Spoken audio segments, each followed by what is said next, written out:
there were like three protocols. It was like Maker, Uniswap, and Compound, and like that was it. Yeah.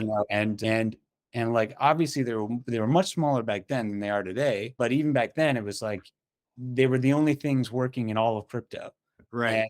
And I thought it was super interesting, and like I thought that like it was going to be the next big thing, and there was a lot of opportunity there. And specifically, at the time, all of sort of lending and borrowing in crypto was variable rate. And so I thought that just a massive opportunity was going to be the ability to bring fixed rate lending and borrowing to DeFi. And so that's what I went after.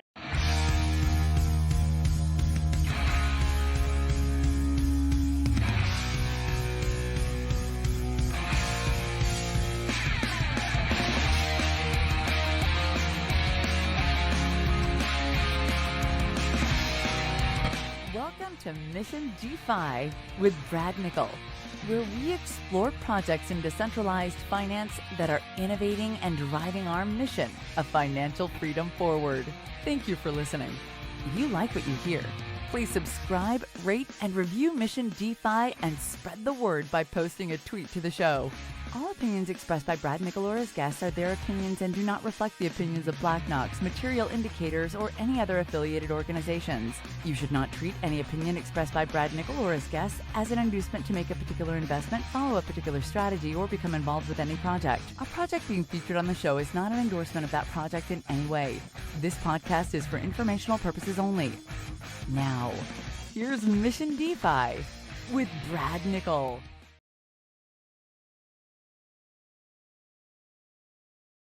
All right. I am excited today to have Teddy Woodward joining me from Notional Finance. And Notional is a borrowing and lending platform, but it looks like it's something that's really positioned perfectly in a bear market for the way it is, and also something that might be appealing to traditional money as well. And so I'm going to let Teddy introduce himself. Teddy, tell us a little bit about yourself and why you're in crypto and why you guys built Notional and where you're going with it. Yeah, sure thing. Thanks for having me on, first of all. Sure. Yeah, so like to start with background about myself. So I started my career as a interest rate swap trader. I worked for Barclays Investment Bank. I worked there for, something like 4 years, something like that. And then left and got into crypto in 2018, basically like basically right about the top. Like Right. Of course. basically like right at the top. Yeah. And Were you attracted in? Like for me personally, I was attracted in as a mercenary and became a missionary.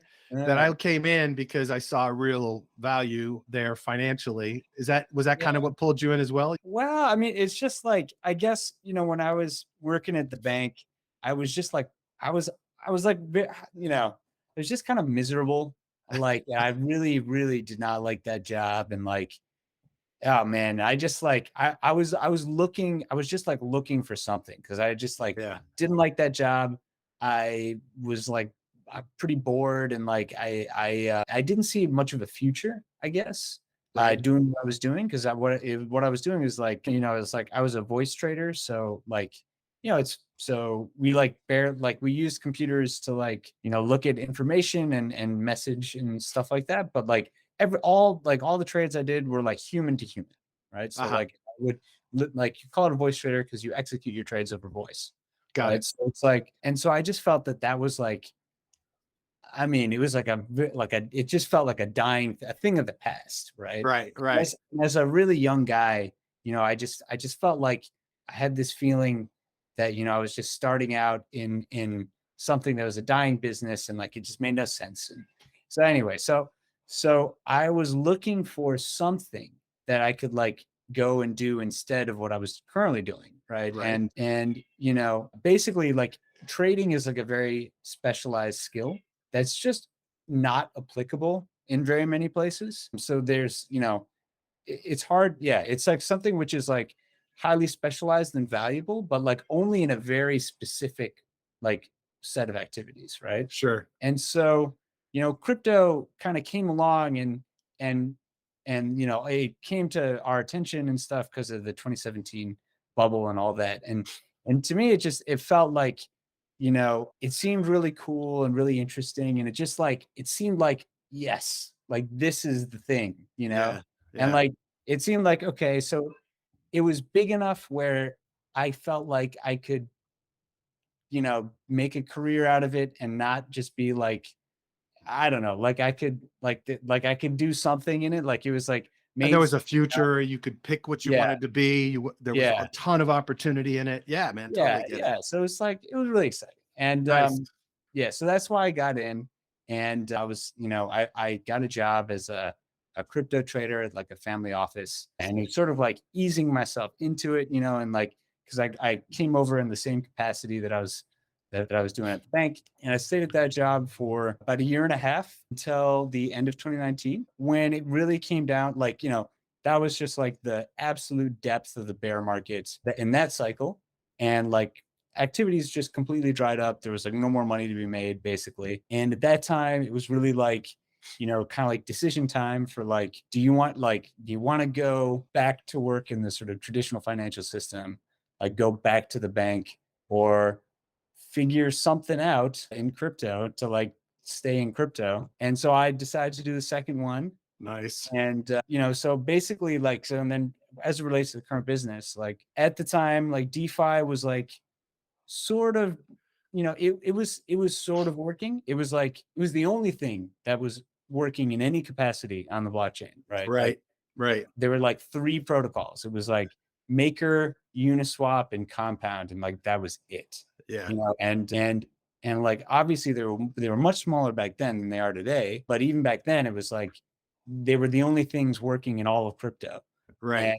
And I thought it was super interesting, and like I thought that like it was going to be the next big thing, and there was a lot of opportunity there. And specifically, at the time, all of sort of lending and borrowing in crypto was variable rate. And so I thought that just a massive opportunity was going to be the ability to bring fixed rate lending and borrowing to DeFi. And so that's what I went after. And I Nice. yeah, yeah. So I moved to San Francisco, and because I needed to sort of find like a technical co-founder, like a guy who could really code and do it really well. Right. And I met my co-founder at a hackathon, Nice. like literally the first day I was in San Francisco. I arrived Wow. right before the hackathon, and I met Jeff, my partner, at the hackathon the first day. It was pretty cool. That's pretty amazing, man. Yeah. Yeah. That's because that's not an easy thing to do, is to find somebody you want to co-found something with. So Yeah. either you didn't want to waste any time, or you guys just really hit it off, or both. I think honestly, it was like just a massive stroke of luck. Like Nice. I think it's just incredibly fortunate because Jeff is like, I mean, he's a really high quality guy, and so lucky from just basic, like based on just how good he is at his job, Yeah. but also just like how well we get along. Very Uh, cool. so is a real stroke of luck. That's awesome. That's great. All right. So you meet him, and you had the concept in mind already. Was he into it? Did he kind of see the opportunity and say, "Yeah, let's do this"? Yeah. So so this, like, I kind of come over there with this rough idea, and actually, like, just coincidentally, he had the same idea. So Wow. yeah, so even yeah, Dude, so that far. seriously. Yeah, yeah, yeah. So it really worked out. Wow. Yeah. That's amazing. Yeah. Yeah, I'm going with fate, stroke of luck, whatever, but Yeah. that's a pretty astounding thing to have happen. Okay, go Yeah. ahead. Yeah. So Awesome. yeah, it was cool, man. And so that was November 1st, 2019. And then we, like to me it was pretty clear we were going to do this, like Right. pretty immediately. And we've, I guess, formally started the company, I say sort of January 2020.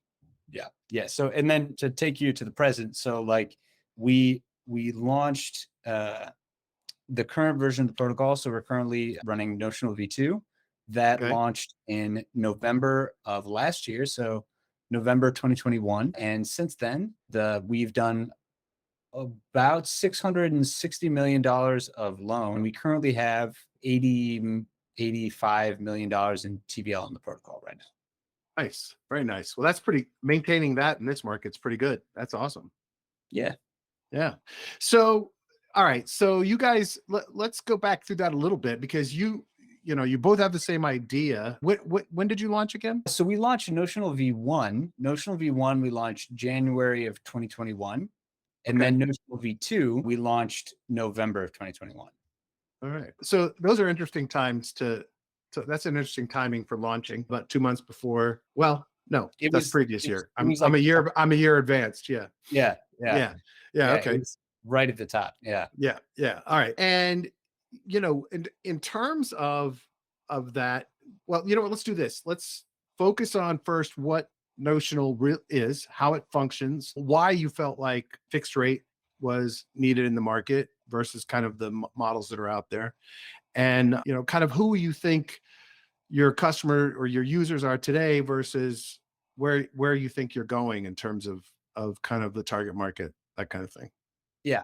Yeah. So first of all, to start with how Notional works. So the core concept that I start with here is what's called Fcash. So Okay. Fcash is kind of like a zero coupon bond Okay. in that it is defined by a currency type and a maturity date. So like June 2023 USDC. Okay, so that's an Fcash token. Right. And that is transferable and tradable. And what makes it special is that on maturity, it can be redeemed for 1 USDC on Notional. Okay. Very nice. So it basically represents a specific amount of the underlying currency at a specific future date. Makes sense. Okay. And so the way we enable fixed rate borrowing and lending is by allowing people to trade between USDC today and USDC in the future as defined by Fcash. Got it. So just as an example, so if we're talking about, June 2023, let's say that's 6 months away, right? And you sell 100 USDC and you get 105 June 2023 USDC in return. That means that you are going to, between now and June, you're going to earn exactly 5 USDC interest on your 100 USDC. So that's like Nice. a fixed, 10% APY or something like that. Got it. So I'm depositing this as a lender into the protocol, making funds available then for those that are borrowing. Is Yeah, that's essentially it. Okay, cool. Is 5% kind of a typical amount that you could earn, or is that rates have come down. It was like, so I think over the past year, rates were like at the beginning of the year, because like the bull market was like, I suppose it had just topped, but right? rates were like 12% or something. Wow. Okay. And then now they're down to like 3%, right? So it's been just a massive. How does that get calculated? Can you explain that a little bit to us?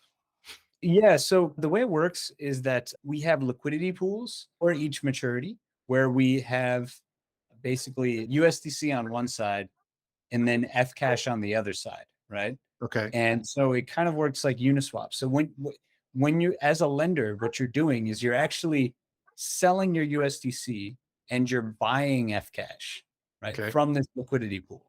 Right. And the interest rate is a function of the balance of USDC to Fcash in the pool. So basically, as people lend, the rate goes down, and as people borrow, the rate goes up. Got it. Okay. Wow, that's simple enough. That makes sense. I thought it was going to be really difficult for my smooth brain to handle, but that's pretty good. And then so as you launched and then you guys kind of came out with version 2, what kinds of things did you have to improve upon? Was these like infrastructure things, or was this feature and function type things? What changed for it? Yeah. So there were some significant changes. So I think the biggest sort of headline change was we launched the token. And like, so we launched liquidity mining and incentivization. And that was like just an enormous change, as you can imagine. Yeah, absolutely. Yeah. But otherwise there were some other like important structural changes as well. So one of the things that we found in Notional V1 was that the liquidity, like it was really not a great system for liquidity providers. So Okay. basically the way that the thing works is, lenders and borrowers trade with this liquidity pool, right? And in order for them to be able to do that, there has to be capital in the pool already. Sure. Right?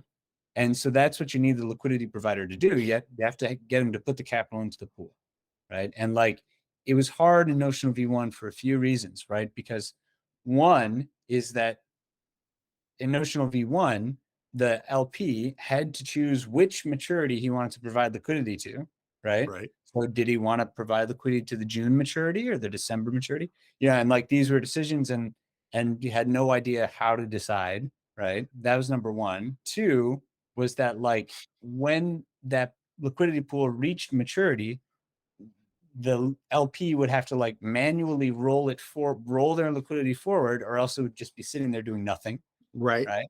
That was another bad thing. And then another thing was that like we ended up just having a lot of USDC, or like the base currency, sitting there and not earning any yield while it was sitting in the liquidity pool. Ah, So like effectively, like this all amounted to, it was a real pain in the butt to be a liquidity provider, as a hassle. Like you had to like, it required like a level of sophistication that was just completely unrealistic. right. And it also like didn't make you very much money. So like it was pretty bad on Yeah. all fronts. I have to work really hard to not make a lot. Yeah, Yeah, yeah. that's probably not the best formula. Yeah. So we changed that in Notional V2. We came up with this way of doing it where, first of all the base currency, so like USDC, is actually wrapped into compound C tokens on the back end. So Nice. like in our liquidity pools where, I said we had USDC on one side, Fcash on the other side, actually you have CUSDC on the one side and Fcash on the other side. Got I it. just say USDC for simplicity, but like Sure. we actually have this integration so that liquidity providers are always earning the base variable yield on the capital they put in addition to the sort of notional specific returns that they generate. Nice. So that's one thing. And then we fixed the liquidity pool selection as well by essentially having liquidity providers, basically they put their capital into this, like, I don't know, it's like a sub account, and we call it the N token. Okay. Okay. And then that N token takes the liquidity from the liquidity providers, distributes it according to like governance parameters between all the available liquidity pools, and then automatically re-rolls it forward upon maturity. So the liquidity provider gets a Nice. purely passive experience, and all the sort of interaction with individual liquidity pools is completely abstracted away. Wow. That's cool. It's like we really improved the LP experience, and we added, token incentives, and that was obviously like really important too. Yeah. Yeah. So that was like the biggest structural difference. Yeah. So for the liquidity providers, they do their initial deposit and they're still picking an expiration, I mean, a maturation period for the initial deposit, and then it rolls over automatically for them once that hits. Is that the way it works? No, so a liquidity provider like doesn't have to pick any maturity or Oh, anything. you don't pick anything. You just put it in and it's Mhm. And you can maximizing it. withdraw it whenever you want to. Nice. Okay. All right. Oh, that's cool. That definitely makes things a lot easier. Yeah, for sure. That's great. And then from your perspective, in a minute, I want to kind of get into kind of what you've experienced starting this up. But have you guys kind of figured out who's using it and why? Are these funds? Are these individuals? Do you feel like you're getting a lot more institutional coming into Notional because it's a more conservative play? Sure. What's that look like? Yeah. So it only took like 3 years and $5 million to figure this out. Yeah. So the who uses DeFi is just like the age old question. Who are these people? Yeah. Right. I think so. Like, and we're still, because it's tough, right? Because it's like, everything's anonymous. Sure. So like there's no login, there's nothing like that. So we like, it's not obvious who's using it, right? Right.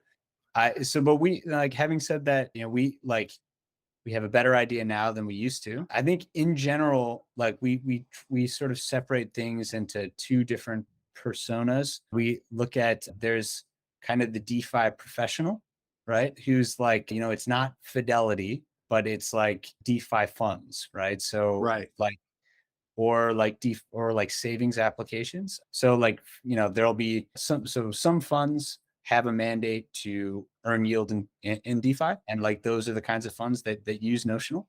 Sure. And we have like savings applications. So these will be like, for example, like somebody like Celsius was actually a big user of Notional, or like other businesses like Celsius who are not bankrupt. Well, but I mean, look, at the end of the day, that's not what bankrupted Celsius, right? I mean, what Celsius was doing was saying, okay, how do we make sure that a portion of the funds we have is earning and Yeah. is in a fairly safe thing, but can make some money for what we're investing in, right? Yeah. I mean, Yeah. I'm assuming that's the thought process. Exactly. Yeah. Yeah, that makes a ton of sense. Yeah, so that's like the one, one kind of class of user, I would say. The kind of professional who in general is going to be like managing other people's money, Right. right? Right. That's one. And then, on the other side, it's, like just the retail degens. And I think my feeling is here, and we're trying to sort of figure out a better, like, more information on these people, but like we've gotten, our sense is that in general, like the users of sort of DeFi protocols, like they tend to be like very into crypto. Right. They're very into crypto. They spend a lot of time on crypto. It's not something that's like a passive interest in Right. general. Right. They like a lot of them. I think that a significant percentage of the users, people that use Notional, are like full time in crypto. I would think. Yeah. And if they're not full time, they're like, it's like a big hobby, right? Exactly. Yeah. Yeah. Yeah. Well, it's funny because as we're sitting here talking, I'm surprised, and maybe it exists and I just haven't seen it, but we have the data. A cool tool for protocols would be a tool that actually analyzes all the wallets on a given protocol, sees how active they are and how often they're active, looks at the sizes of investments they do, and can generally create a picture and types of investments they've done in the past and currently, and can generally create a picture of who they are and what kind of investments they do and what they're. It would seem to me to not be a difficult thing to build except for the analysis part, but that would definitely, I think, be useful. I think so too. I mean, there's like this thing like degen score. I don't know if you've Yeah, I've seen that. yeah. So there's some that's kind of like that, right? Yeah. Yeah, but that's I mean, yeah, I think that would be interesting. I'm sure it's a lot of work to build that, but like we'd be interested to Yeah. look at I our think own. every protocol would be like, okay, at least I'll have some clue who my folks are. And as Yeah. as messaging comes on board, we're going to see more and more in wallet messaging, and I think it's going to become part of protocols, part of wallets.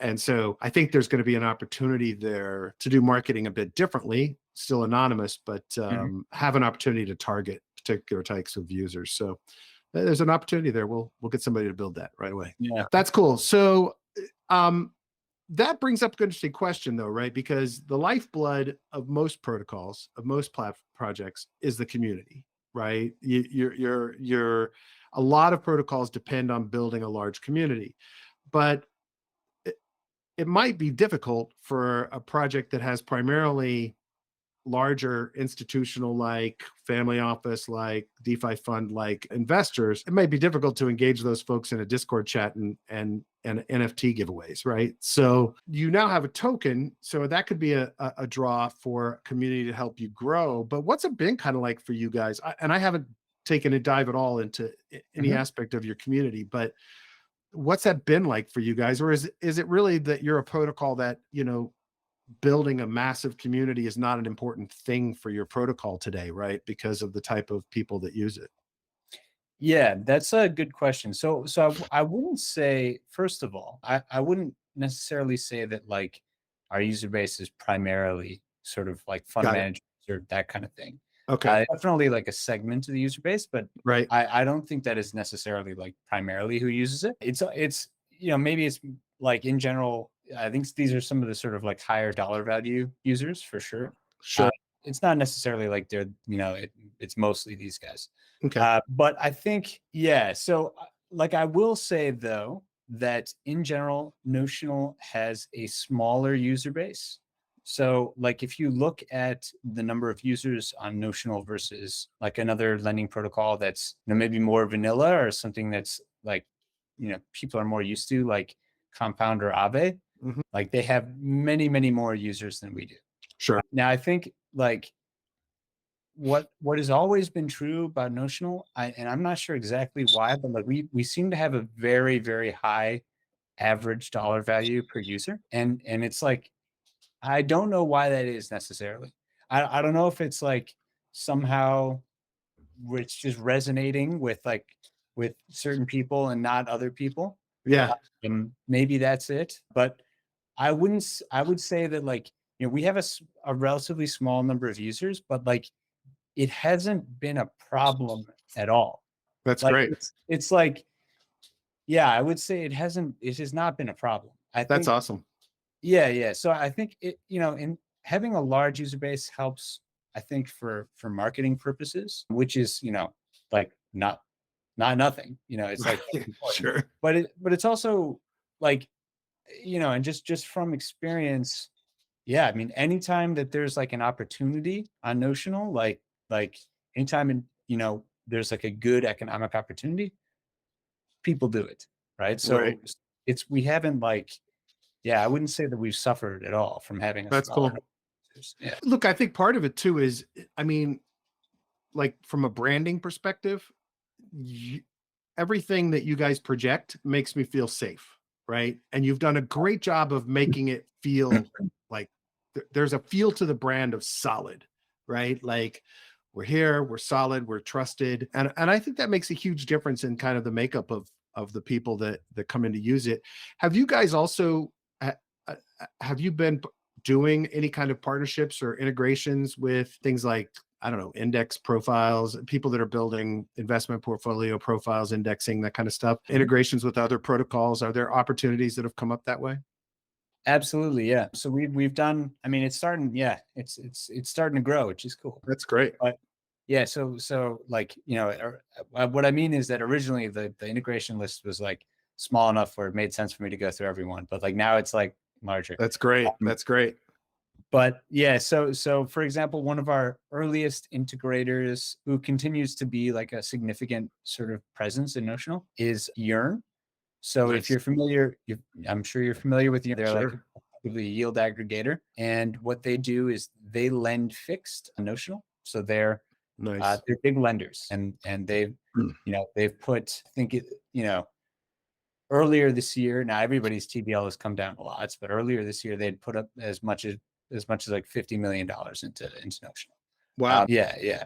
So it's like, and it's an interesting thing because it demonstrates like the power of these integrations, and like I think it's an interesting thing that's I've only ever worked in so I've only ever been a trader. I've never really been like in a tech company prior to Right. this. So I don't have as much experience, but I would think that, you know, the ability to like do an integration and then effectively have zero human contact afterwards and be able to get $50 million into your platform and like it just does its thing with like I would think that that's like a pretty special It's like absolutely. yeah, It's yeah, it. Well, I tell people this all the time. Like, my background is all tech and startups, marketing and product and biz dev. And my advocacy, at least at this point in the life of DeFi, is that the two most critical components for success from a marketing perspective are not truly marketing, and that's integrations, partnerships, biz dev, and community. And so some like yours, community won't be as big a part necessarily of drawing customers in, but partnerships and integrations can be a huge component of it. And I mean, look, composability is yeah, a core component of this whole system, right? So making use of protocols in other applications is the way that we do things. So from my perspective, you guys are really beautifully positioned for that, because anything that's anything in the market that's investment related, right? Notional represents the ability to balance out strategies, the ability to say, yeah, we're going degen over here, but we're going to hedge isn't the right word, but we're going to be a little more conservative on this component over this percentage of what we're doing. So I actually think you guys are your protocol is beautifully positioned to be an integration partner with almost anything that's going to be earn more investment related, right? So mhm, yeah, I totally agree with you, and it does make it's odd for the rest of the tech world to hear that. And partnerships have always been a part of tech, right? But yeah, usually partnerships in tech are something that one party needs more than the other, and the party that needs it more has to do all of the work and has to beat up on the partner that's going to provide users or traffic or whatever it is. In our world, there's typically a use case for the smaller guy to be used and needed in the bigger guy's platform, right? And there's value to be provided. So that's what's really that it's one of my favorite things in this space is, I love networking, I love integrations, I love partnerships. So from my perspective, it's like it's the most composability is our superpower, right? That capability to me is fantastic. And I think it's also from the perspective of most founders being technical and not having a background in business, it's also a much easier thing for them to deal with. I So definitely agree there. Yeah. Cause it's like, I think what strikes me as noteworthy is just that, eh, like, again, I don't have much experience in traditional tech, but like, I would think that the kind of, when you've got two open source protocols, like you can integrate on a much deeper level, right? right. And you can do so without, like, you don't need any people like mediating the partnership, Exactly. like none. You don't have to negotiate, you don't have to Yeah, do anything. Yeah. there's nothing. Yeah, Yeah. so it's like there's no maintenance, there's no human maintenance, and it's like, which is which is just great, Yeah, absolutely. Yeah, yeah, really. Look, I mean, I think there can be promotional components to it when one partner has a big community, et cetera. And I think there's a lot to leverage that way. But you're absolutely right. The beauty of it is this stuff is just available for us to use, right? Yeah, And you can add capabilities and power to your protocol, your platform that gives your users more to like, and you don't have to ask permission, you don't have to do yeah, anything, you just do it in most cases. So yeah, absolutely. And I can really see Notional becoming like a bedrock kind of composability layer that anyone out there trying to get people to invest money to earn more down the line, which is a huge chunk of this space, it would make sense to have a Notional integration, right? So that makes sense. It's very yeah. cool. Cool, man. Yeah, I mean, that's definitely a part of the vision for sure. Yeah. So you come from this world. You hadn't launched a startup. You hadn't, you know, built a marketing operation. You hadn't done anything. For you and your did your partner have a background in kind of startups and tech or? Yes. Well, so my partner was an engineer in Silicon Valley for, 7, 10 years or something. Oh, So so he's he's been like, exposed. Yeah. yeah, yeah. So he was an engineer and engineering manager at Atlassian, uh, Okay. for a long time, and then I think he was like a product manager on the blockchain team at Splunk or something for Oh, wow. Nice. a year. Yeah, so he's like, he's very, very much a tech guy and from sort of the engineering side of the business. He didn't have much of a, background in marketing either. But I always thought, like, I always felt like, and I still feel this way, that like, what has made our partnership special and like and really enabled us to succeed and like do things that I think are pretty unique in DeFi is this mix, right? So like of like finance expertise and tech expertise. Because Makes I sense. yeah, yeah. Yeah. In my experience, what I've seen is that in general, that the finance guys that try and come in here, they come in with other finance guys. And like it doesn't it doesn't work that well. Right. Because like ultimately DeFi is as much tech as it is finance, if not more. Yep. And I think that, and so I think it's just like it's always been, in my opinion, something that like is relatively unique about us, that we have both. And I think that that's like what's, enabled us to succeed to the extent that we have, and hopefully going forward. Yeah. That's awesome. That's great. Yeah, look, and the founder balance is always difficult. When you guys went out, you raised money to launch Notional, right? Was this something where you were out like making these connections, or you guys already had connections to investors in this space? What was that like for you? What did you have to do? Yeah. These are big names behind you. I mean, Yeah. Coinbase, Spartan, Yeah. Yeah. these are not lightweight investor level folks. Mhm. Yeah. I mean, so the seed round was tough. The seed round was tough to raise, but the Series A was like really easy. Nice. Uh, So the seed round was like, that was in early, Q1 2020, Q2 2020. That was that was right after COVID, but like kicked off and everything went down like 50% or whatever. Right. And so that was bad. So it was right after that. And then right before DeFi summer. So it was like the worst period of time. The And valley. yeah, yeah, yeah. And that one was tough. We had to scrap to get that one done. But in that process, you know, uh at the time the sort of crypto VC Silicon Valley set was like quite small. Um Right. and we developed relationships with a lot of the guys doing that in that seed round process, and then it made the Series A lot easier, and also just the fact that like we'd gotten traction and we'd successfully executed and built Yeah. something. Yeah. Yeah, yeah. People saw, yeah, I mean, that certainly makes it a lot easier. And then once you have a group of investors that like what you're doing and have seen success from their investment, that makes a ton of sense. When one of the things that I like to ask folks that I've been asking folks more often lately is, are there things that really stand out for you and Jeff in terms of kind of the lessons you've learned trying to launch something in this world, things that you were more difficult than you expected, things that you wish you had done differently, lessons you've learned, that kind of stuff that you think might help other founders? Yeah, yeah. Yeah, I would say so. So, first of all, for me, like I was surprised by, things take it takes a really long time to build and deploy a new protocol. And, I think that's why you see like a lot of the stuff that's built is sort of forks of other existing protocols. But like doing something new, it takes like a lot longer than you would expect. And part of that is like it's because like security is so important because Sure.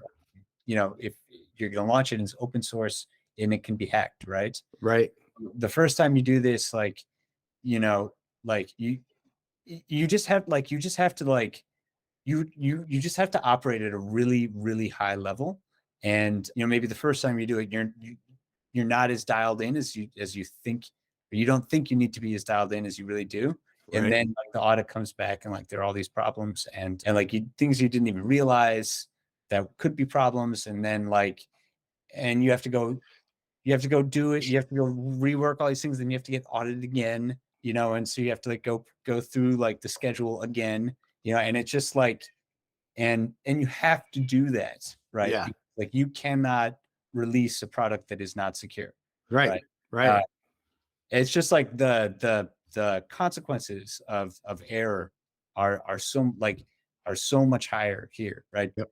So you just have to like take it very seriously, and it just means that it all ends up taking a long time. That's one piece of experience, I guess. Yeah. Another one is that I think that you know, a lot of times people come over and they think that they're going to sell to institutions, or they think that like that they're going to make us something for institutions, right? And that Right. like they're going to be selling to Fidelity, right? And like and these guys. And it's like and they try and make something that feels a lot like traditional finance, or like and what they well, I think people don't realize, and I think that can work in some contexts, like when it's like relatively centralized businesses. But when you're talking about like a true DeFi protocol, like none of those people use DeFi. Right. Exactly. People that you thought you were making your thing for, none of them are going to use it. Right. And And they're not, and most of them aren't allowed to, right? I yeah, mean, yeah, that's yeah, that's the bottom line. Yeah. yeah, That's yeah. crazy. So that's like something that you really like, it's like now I know, and it feels obvious at this point, but like that's why when I see people coming in, like you, in order to succeed in DeFi, like you really have to be crypto native and build for crypto native people, because they're the only ones that'll actually use your thing. Right. So it doesn't matter like if like yeah, it's just like that's like a common thing that I see when, especially with like teams that are heavy on the finance side, they'll come in and they'll just build things in a way that's like, they're like it's like they're still talking to their buddies at Goldman, Right. and Right. like and it's just like that's just not who's going to use this stuff. Not in the And short term. Yeah, maybe in the long term, but like Right. that's not where it is today. Like I think you really need to understand that and build for the people that are using it right now. That's Yeah. great. Do you ever describe or talk to the folks from the bank what you're doing and how it's going? And do they have an interest, or are they all still over there just kind of living in that world? Yeah, I mean, so I still have friends that are in finance and stuff for sure, and I talk to them about this stuff a little bit. Like there's a varying level of interest, at least among my friends. I know it's like for sure true that like a lot of guys that are working in finance are interested. Right. It's dependent on the person. I think we get a lot. So we get a lot of them in our community actually. Notional, be people that are have some sort of a background in traditional finance. They tend to be interested in what we're doing. Right. So we've definitely see them show up in like the Notional Discord and stuff like that. Yeah. Yeah. So I think there's a lot of people that work in traditional finance who are interested for Yeah. sure. Yeah. Yeah. I wonder if as that interest level grows, if Notional has an opportunity to kind of be a gateway, right? Like, and again, this is a market that's not coming tomorrow, but I certainly think as users, people who are, willing to take risk, invest in traditional finance, institutional finance, but do riskier things in that world would be interested. And I think that you all have a kind of unique position in kind of how you're positioned to be a gateway into DeFi. And I have no idea what that looks like, but I certainly think that's an opportunity that as the market turns back around again in the future, that you guys might be in a really good position for that, right? That maybe your partnerships and your integrations become a part of the front end to what you're doing, so that other partners want to be a part of what you're doing because you become a way for those folks to come in. Again, Yeah. I have no idea how that looks, but I certainly think you're positioned for it. Yeah. No, I get what you mean. I think that's true. I think that, well, at least I hope that at some point in the future, there'll be, because, it's like I come from that world and I understand how that stuff goes and I can have conversations with those people. So, maybe that's like an interesting avenue in the future. I Sure. hope it's true. Although I would say like, thus far it has not been true. Right. And it's been consistent, like for the first year or two, I kept like trying to make that be true, and it just kept not being true. And so I was consistently surprised. That's great. I So mean, not great, but I mean, it's yeah, just yeah. that realization in your head is funny to see. Yeah. So at this point, I just like don't even, like I've stopped trying, because it's just been like it's been a waste of time, because it's sort of like I've just found that anybody who, ultimately like like this whole idea of DeFi is just fundamentally like it's really like scary and kind of crazy. The idea that you would put your money into a computer program and nobody can just take it, like nobody can just like make sure that you can get it back out, you Yeah. know? Um, and it's like, who actually does that? And like what it turns out is like it's not the kind of guys. Not It's not not those the East guys. Coast guys, right? It's the Right. West Coast guys. Yeah, yeah. Yeah. It's funny. My partner on DeFi Lunch, Joe, and I were talking the other day. We were remembering back to but both of us, the first time we put money into a protocol. Like we were on the phone together, and we were talking about this, this thing that we didn't really understand what the hell it was or how it worked or whatever it was. I think it was some yield farming or something. I had no idea Yeah. what.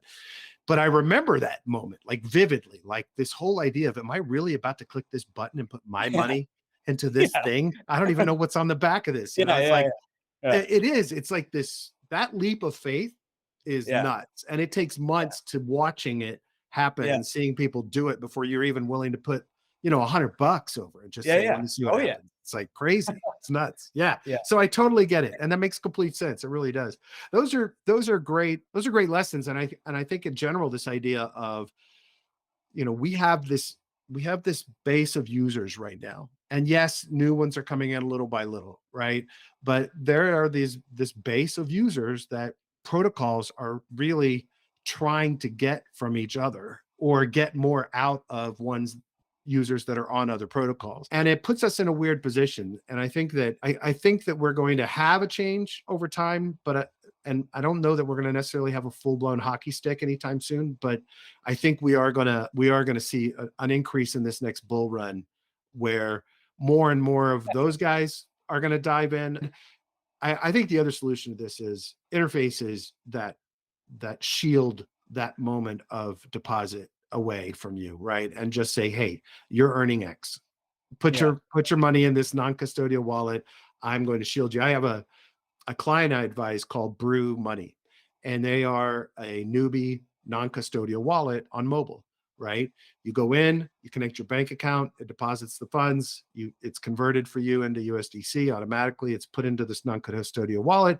You click a button and you're earning interest from Aave, right? That's it. I'm not going to a website. I'm not doing anything. It's just click one button and boom, and they're adding other protocols into that.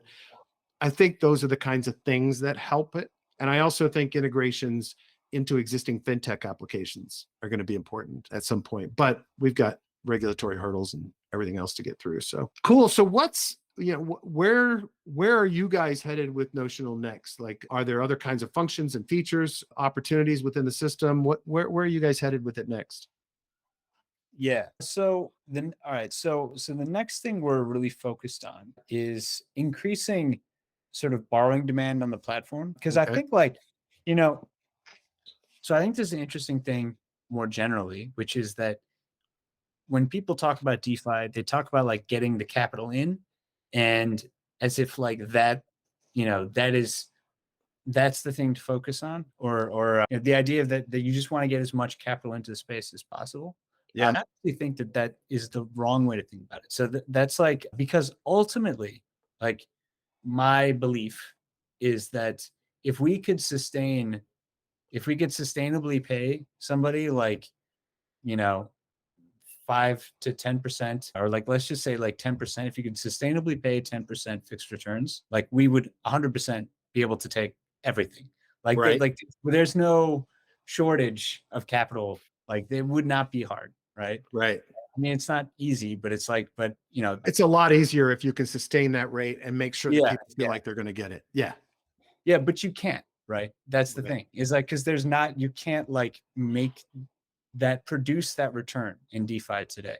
Right. And so I think what the real thing to the real thing that you want to do is focus on producing the returns. Because if you can produce the returns, people will come in to earn them, right?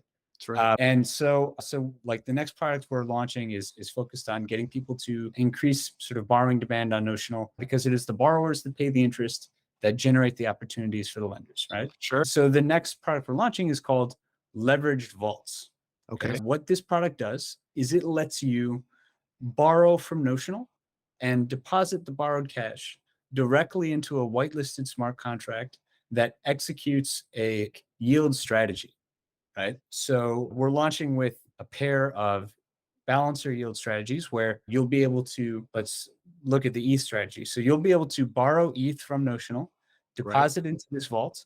This vault's going to take that ETH, deposit it into the ETH wrap staked ETH pool on Balancer, then take those liquidity tokens, stake them on Aura, and you'll get BAL incentives and Aura incentives, and it will periodically harvest and reinvest those incentives.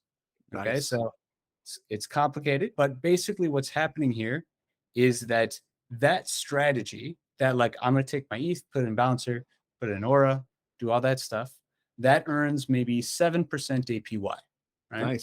Nice. And so basically what you can do then is, as long as you're borrowing from Notional at like a lower rate than 7%, you can leverage your returns. That's so awesome.